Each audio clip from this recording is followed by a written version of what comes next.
अब तक हमने केमिकल इक्विलिब्रियम का कंप्लीट थ्योरी का पार्ट पढ़ा है और एग्जामिनेशन में on the basis of theory numerical भी पूछे जाते हैं। यदि आपका न्यूमेरिकल पार्ट स्ट्रांग नहीं है तो चैप्टर अधूरा है। सबसे पहले हम लोग बेसिक लेवल के न्यूमेरिकल सॉल्व करेंगे जो कि फॉर्मूला बेस्ड होंगे, धीरे धीरे मॉडरेट लेवल की तरफ बढ़ेंगे और फाइनली कॉम्पिटिटिव लेवल के न्यूमेरिकल लगाएंगे। तो चलिए स्टार्ट करते हैं। तो let us solve the first numerical. Find the expression between the Kc and Kc dash for the reactions N2 plus 3H2 is equal to twice NH3. Its equilibrium constant is Kc and half N2 plus 3H2 is equal to NH3. Its equilibrium is Kc dash. We have to establish the relation between Kc and Kc dash. सबसे पहले हम Kc लिखते हैं reaction number 1 का।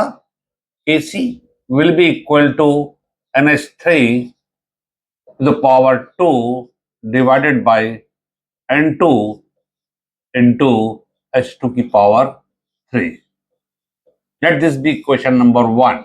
Now let us write the equilibrium constant for the second equation, that is Kc dash will be equal to denominator concentration divided by the numerator concentration, that is NH3 concentration divided by N2 concentration to the power half multiplied by hydrogen concentration to the power 3/2. अब इसको solve करने में हमारा प्रयास होता है कि ये दोनों रिएक्शन सिमिलर हो जाए। If we multiply by 2 in equation number 2 we will get equation number 1 और 2 से मल्टीप्लाई करने पर उसका इक्विलिब्रियम कांस्टेंट के ऊपर पावर चढ़ जाती है। तो Kc dash square is equal to NH3 upon N2 H2 की पावर क्यूब। अब देखिए इक्वेशन नंबर 3 आ गई। अब देखिए equation number 1 and 3 are the same, दोनों के राइट हैंड साइड बराबर हैं, इसलिए लेफ्ट हैंड साइड भी बराबर होना चाहिए। इसका मतलब Kc is equal to Kc dash whole square. This implies that Kc dash is equal to under root Kc. This is the final relation between Kc and Kc dash. देखिए next question. At 25 degree centigrade and 1 atmospheric pressure, the partial pressure in equilibrium of N2O4 and NO2 are 0.7 and 0.3 atmosphere respectively. Calculate the partial pressure of the gases at 25 degree centigrade and a total pressure of 10 atmosphere when they are in equilibrium. इसका मतलब ये हुआ कि N2O2 NO2 के बीच equilibrium है, N2O4 dissociate होकर NO2 बना। इस प्रकार से N2O4 और NO2 के बीच इक्विलिब्रियम एस्टेब्लिश होगा और इक्विलिब्रियम पे इनके पार्शियल प्रेशर दिए हुए हैं 0.7 एंड 0.3। तो आपको मालूम है कि Kp का एक्सप्रेशन कैसे लिखा जाएगा as per the law of mass action. Kp is equal to partial pressure of NO2 to the power 2 divided by partial pressure of N2O4। तो इसकी वैल्यू जो दी हुई है 0.3 टू द पावर 2 अपॉन 0.7। जब इसको हम सॉल्व करेंगे तो 0.1285 ये atmosphere square upon atmosphere, this will be atmosphere, ये इसकी वैल्यू आएगी। तो आपको मालूम है किसी भी रिएक्शंस के लिए Kp की वैल्यू कांस्टेंट होती है यदि टेम्परेचर कांस्टेंट रहे। अब ये नेक्स्ट पार्ट में कहा है कि इस सिस्टम का प्रेशर उन्होंने 10 एटमॉस्फेयर कर दिया है, टेम्परेचर 25 डिग्री सेंटीग्रेड ही रहा, इसका प्रेशर को बढ़ा दिया 10 एटमॉस्फेयर, तो इसका इक्विलिब्रियम डिस्टर्ब होगा and again its equilibrium will be reestablished as per the Le Chatelier's principle. तो जब दोबारा एस्टेब्लिश होगा तो इसके मोल्स वगैरह डिफरेंट होंगे, मोलर कंसंट्रेशन या पार्शियल प्रेशर, यहाँ पर गैसेस फॉर्म में इसलिए पार्शियल प्रेशर होगा, पार्शियल प्रेशर डिफरेंट होंगे। तो वही पूछा है कि जब दोबारा इसका इक्विलिब्रियम होगा तो N2O4 और NO2 के पार्शियल प्रेशर क्या होंगे, this is the question. Suppose कर लीजिए N2O4 is equal to 2NO2 का दोबारा ये इक्विलिब्रियम एस्टेब्लिश हुआ, उस समय इसके x मोल खर्च हुए तो इसके 2x मोल बनेंगे एज पर द स्टोइकियोमेट्री। तो इसका बचेगा 1 माइनस x, ये बनेगा 2x, ये मोल्स हैं, मोल्स एट इक्विलिब्रियम। तो देखिए इसके मोल्स ये हो गए हैं और इनके पार्शियल प्रेशर आपको मालूम बताया था हमने, पार्शियल प्रेशर क्या होता है, mole fraction multiplied by the total pressure. Partial pressure at equilibrium is equal to mole fraction of this, इसके moles upon total moles, 1 minus x plus x, that is 1 plus x times total pressure. और इसके कितने होंगे NO2 के होंगे इसके moles 2x divided by total moles in the system, 1 minus x plus 2x, that is 1 plus x. ये हो गया mole fraction multiplied by the total pressure which is 10 atmosphere.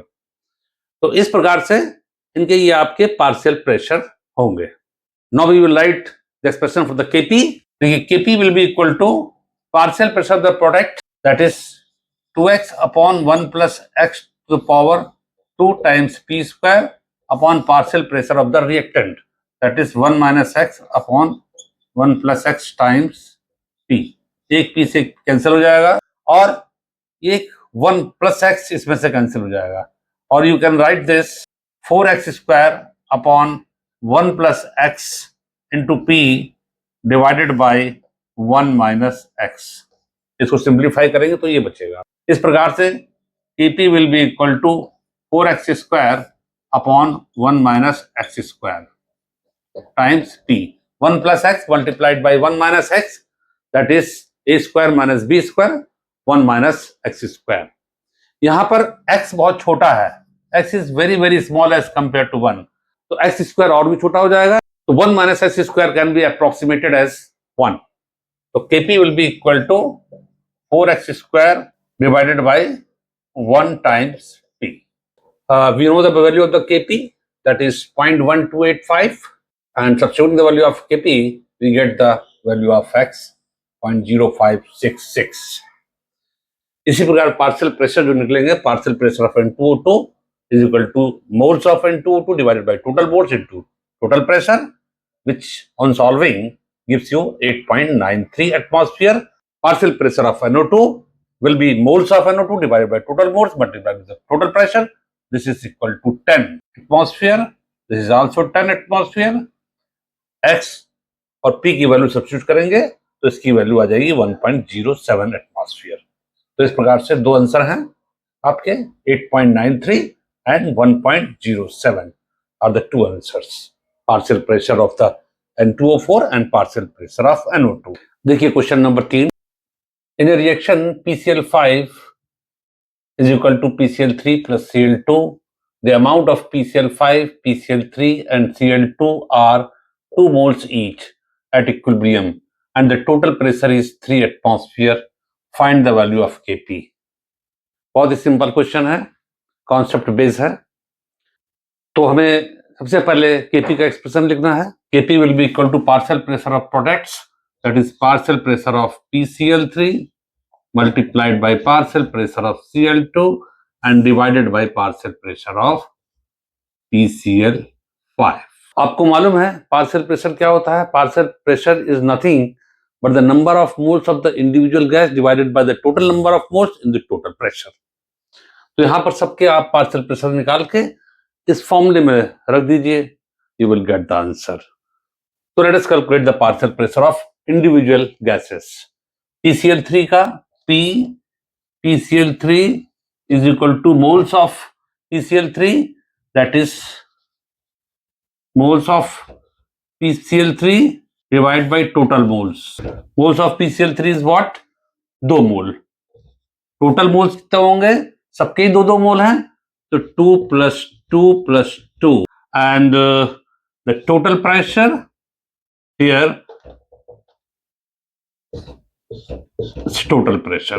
Mole fraction multiplied by the total pressure gives you the partial pressure, and mole fraction is nothing but the number of moles of the individual gas divided by the total number of moles into the total pressure. 2/6 into total pressure is given 3 atmosphere. So this comes out to be आपका 6, ये 1 atmosphere आ जाएगा. इसी प्रकार partial pressure of Cl2 will be equal to same, इसके भी 2 moles हैं और total mole 6 हैं और टोटल प्रेशर 3 है, 1 एटमॉस्फेयर आ जाएगा. Partial pressure of PCl5 2/6 into 3, 1 atmosphere. Now substitute the value of partial pressure here in the expression, then you will get 1 into 1 upon 1 will be equal to 1. ये answer होगा. Kp will be equal to 1. देखिए next question. The reaction H2 plus I2 is equal to twice HI. The amount of H2, I2 and HI are 2 gram, 7.2525 grams and 44.8 gram respectively at equilibrium at constant temperature. Find the value of Kc. Atomic weight of iodine is given 127. ये भी बहुत ही simple question है, सीधे concept पर आधारित है. तो देखिए यहां पर जो हमारी कंसंट्रेशन ग्राम में दी हुई है, हमको इसको मोलर कंसंट्रेशन के टर्म्स में लेना है. तो सबसे पहले आपको केसी का एक्सप्रेशन लिख लीजिए. Expression for the Kc will be equal to molar concentration of the product to the power 2, that is HI to the power 2 divided by concentration of H2 multiplied by concentration of iodine. यहाँ पर सबसे important चीज है, ये जो दिए हुए हैं इक्विलिब्रियम कंसंट्रेशन दी हुई है, ग्राम में दी हुई है, हमें ये लेनी है molar concentration, that is mole per litre. Suppose volume is equal to V litre, तो मोलर कंसंट्रेशन कैसे निकलेगा? Substance in gram divided by molecular weight and divided by volume, that is the mole per litre. तो सबके हम लोग molar concentration निकाल लें. Hydrogen की कंसंट्रेशन, इसका 2 ग्राम दिया हुआ है, तो 2, इसका मॉलिक्यूलर वेट भी 2 होता है, और this is moles divided by volume, that is 1 upon V. इसी प्रकार मोलर कंसंट्रेशन ऑफ आयोडीन, इसका वेट दिया हुआ है 44.8 divided by 127 multiplied by 2, because iodine has the 2 atoms, therefore molecular weight is equal to 127 into 2 and divided by V. ये हो जाएगा. And HI की मोलर कंसंट्रेशन, इसका वेट दिया हुआ है 7.2525, इसका मॉलिक्यूलर वेट क्या हो जाएगा? HI, atomic weight of hydrogen 1 and iodine is 127, therefore it's 128 divided by volume. These are the molar concentration.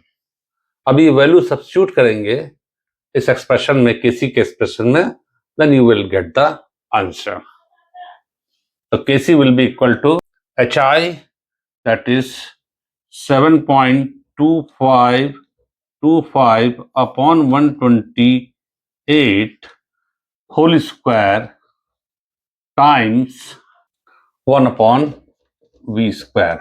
ये होल स्क्वायर है, इसको अलग होल स्क्वायर कर दिया, इसको अलग कर दिया, divided by hydrogen ion concentration, that is 1 upon V multiplied by 44.8 divided by 127 into 2 times V. तो V स्क्वायर से ये कैंसिल हो जाएंगे, और फाइनली इसको सॉल्व करेंगे तो आंसर आएगा 33.65. 33.65 is the final answer. The next question is equilibrium constant for the reaction N2 plus 2O2 is equal to twice NO2 is 100 at a particular temperature. Find the equilibrium constant for the following reactions. तो सीधे सीधे equilibrium constant की property पर आधारित numerical है. तो देखिए इसको कैसे करेंगे. सबसे पहले इसका हम इक्विलिब्रियम कांस्टेंट लिखेंगे, एक्सप्रेशन लिखेंगे. AC will be equal to NO2 to the power 2 divided by N2 and O2 to the power 2. Let this be question number A. अब इसका मान लेते हैं इक्विलिब्रियम कांस्टेंट K1 है, इसका K2 है. यही K1 और K2 की वैल्यू निकालनी है हमें.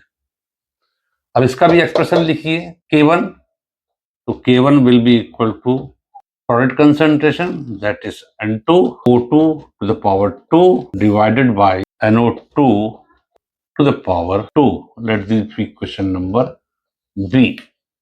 अब देखिए ये आपस में कैसे रिलेटेड है। ये दूसरी इक्वेशन पहले की इनवर्स है, तो हम लोग इसी रिएक्शन को प्राप्त करने के लिए इक्वेशन नंबर बी को उल्टा कर देते हैं, यानी कि 1/K1 will be equal to NO2 to the power 2 upon N2 and O2 power 2.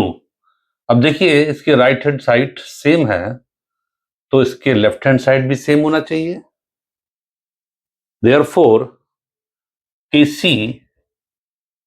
will be equal to, this is what, a Kc.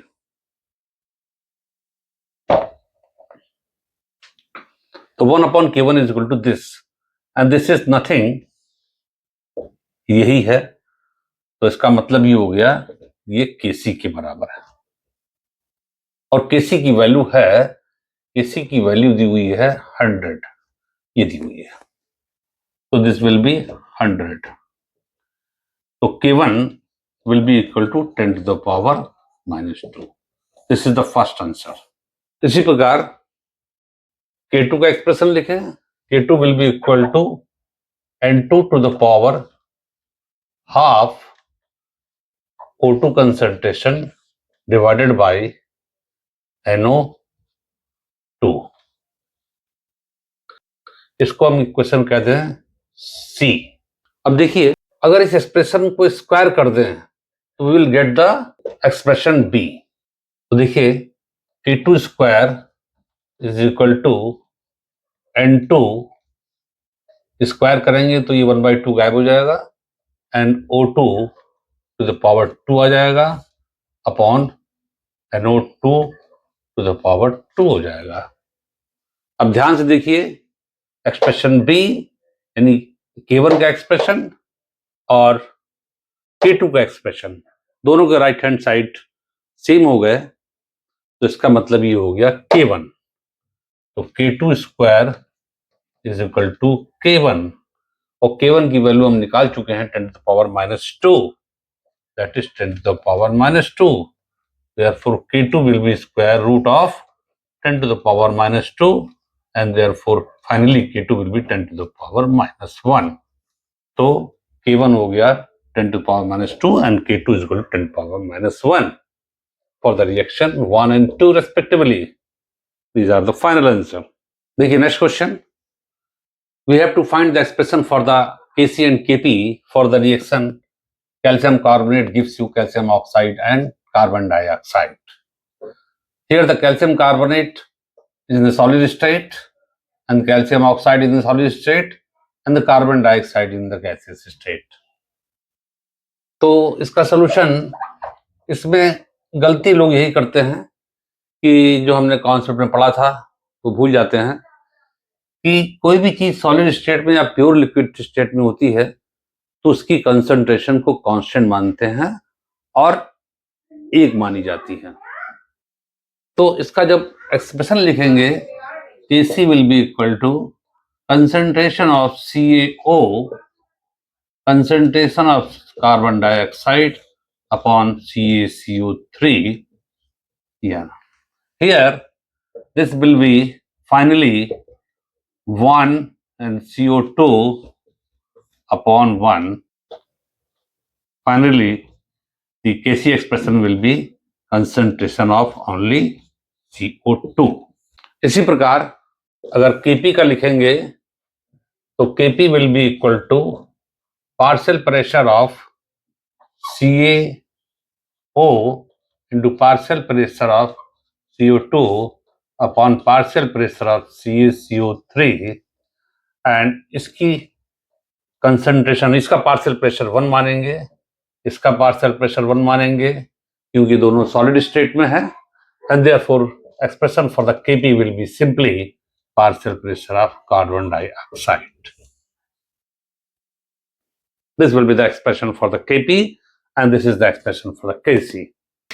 तो यहाँ पर ध्यान रखने की बात है कि कोई भी कंपोनेंट, रिएक्टेंट या प्रोडक्ट सॉलिड अथवा लिक्विड स्टेट में हो तो उसकी कंसंट्रेशन को 1 माना जाता है, क्योंकि उसकी कंसंट्रेशन में कोई परिवर्तन नहीं होता है ड्यूरिंग द रिएक्शन। इस लेक्चर में हमने सीधे formula based question, concept based question लगाए हैं और कुछ मॉडरेट लेवल के क्वेश्चन लगाए हैं।